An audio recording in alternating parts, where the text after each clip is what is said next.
What's up? It's your girl Halliewood, and I'm here with the lovely one and only. Low, it's Low Hattie. What's happening?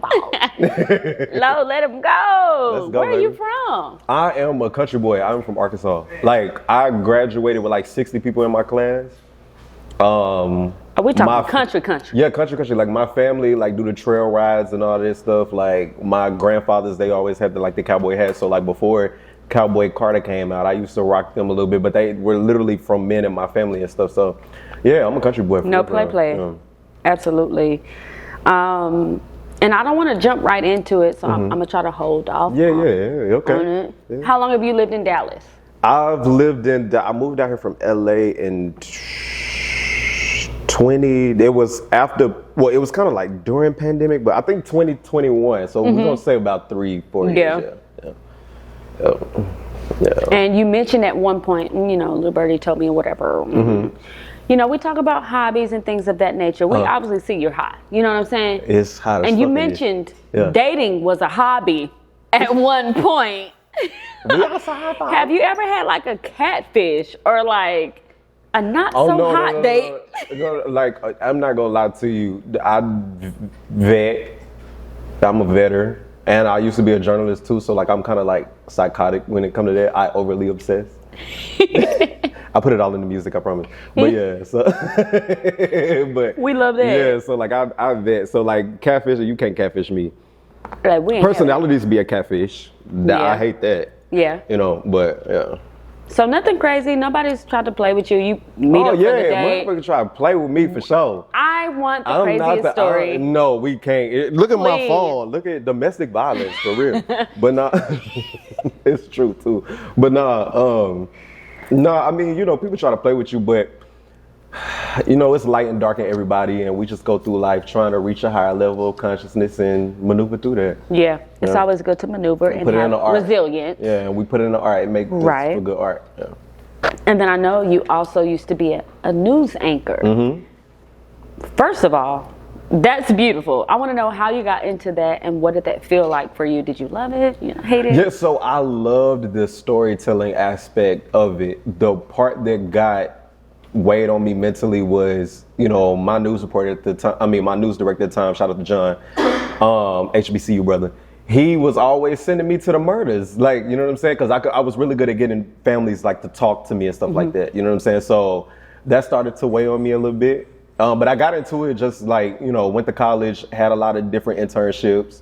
And then, you know, when you intern, you work to, if my degree was in broadcast journalism, so like you work to, you work to, you know, get to that point. So did that.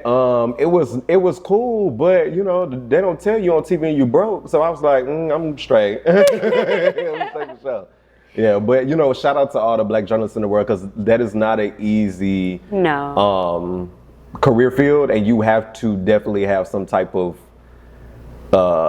caustic personality to you a little bit, because it get very dark. So you have to know how to handle it. Yeah, for real. I went to Prairie View. Where did you go to school? I went to Pine Bluff, UAPB.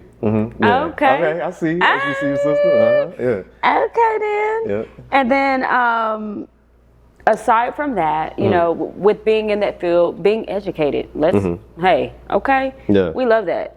Both of your parents had their favorite rappers and all of that. You got the opportunity to interview them. So my stepdad's favorite rapper is Mystical, and my mom's favorite rapper is Boosie, and I got to interview both of them. Yeah. Shut up. It was, yeah. Shut up. They were real cool. Like Boosie is probably one of my favorite interviews, but my most favorite interview was Dolly Parton. Dolly. She's on my list, but you already cranked it up. Like, she's a sweetheart, and like her energy I like being around people who like energy just exude like very like positive, and like, you know, it's infectious. I love infectious energies, and she literally is just like you can tell she's just being herself. Like that's just who she is. I was gonna ask you about that, you know? Yeah. And being in that interview with her, what did you gain from that? Was there something you were like, I thought she would hate me, but she loves me? Like, honestly, it's just always like, no matter where you at in life or where God placed you, just always still remain you. You know, I think a lot of times, like in this game, and especially like just with anybody who's achieving, I'm not just gonna say artists, but like, you know, you need your ego for sure. You know, don't let nobody play with you. But at the same time, I do feel like that low is low in his art. When you meet me, I can separate the two. And I feel like that's very important because I've seen a lot of people like lose themselves, like, you know what I'm saying, in the hype. And I don't ever want to be that guy. Yeah. Yeah. They're forgetting they're actually a human being. Yeah. We are, the God is in us. But, you know, yeah, it's just, you know, different levels of God is within you, but yeah. people, they lose sight. And, you know, I love that about your spirit. You seem like you know. Oh, yeah, for sure. You know, we know who we are over here. Do you? You've been doing music since 13. Yeah. Where did the influence come from? Did you say, hey, my dad's doing it, or I'm looking at other people? What is that? So, my grandmother had me singing in church. You know, me and her used to like sing with the brushes and the mic, like growing up. Rest in peace, Bunny. That's my girl. And then my stepdad brought me my first ever like equipment and stuff in the studio. So like me, my homeboys, my boy Teddy Ray, and my homeboy Mike, we were like back in the day, like in the basement, like recording music, and then we was like, we're burning CDs at the time. Yes. And I'm old, y'all, so but we were burning CDs at the time.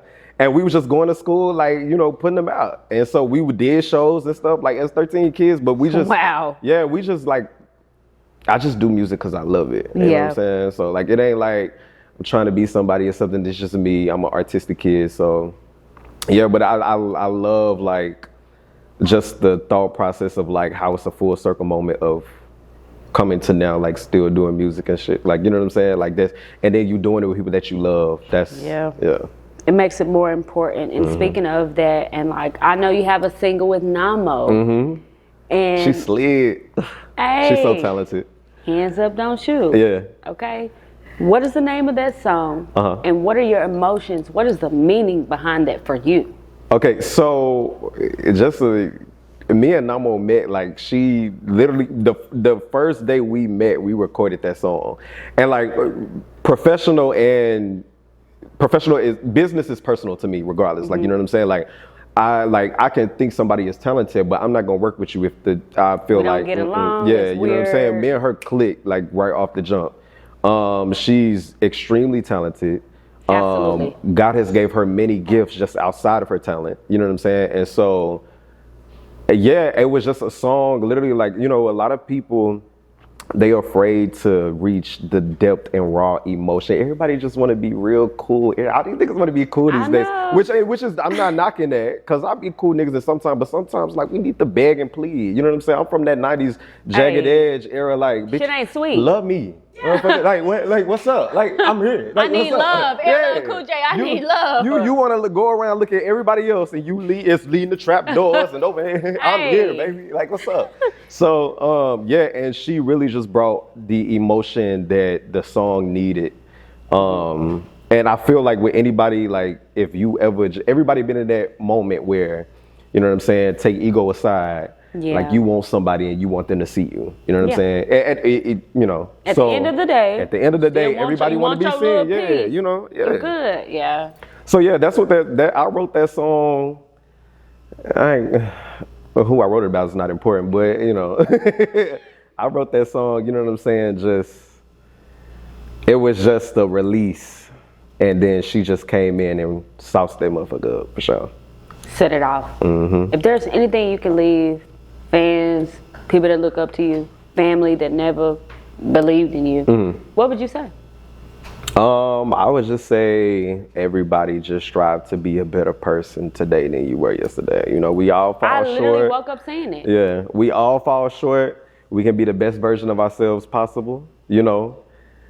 Sometimes we have to get ignorant. It's light and dark in everybody, you know what I'm saying? But at the end of the day, you know, we just strive to be better. That's it. As long as you was better than you was yesterday, I ain't gonna hit you over the head. That's all that matters, And I love that you sat and talked with us today. Yeah. This is Halliewood with Area 51 Radio. I'm here with the one and only. Hello, what's happening, Paul? Yeah. Bye, y'all.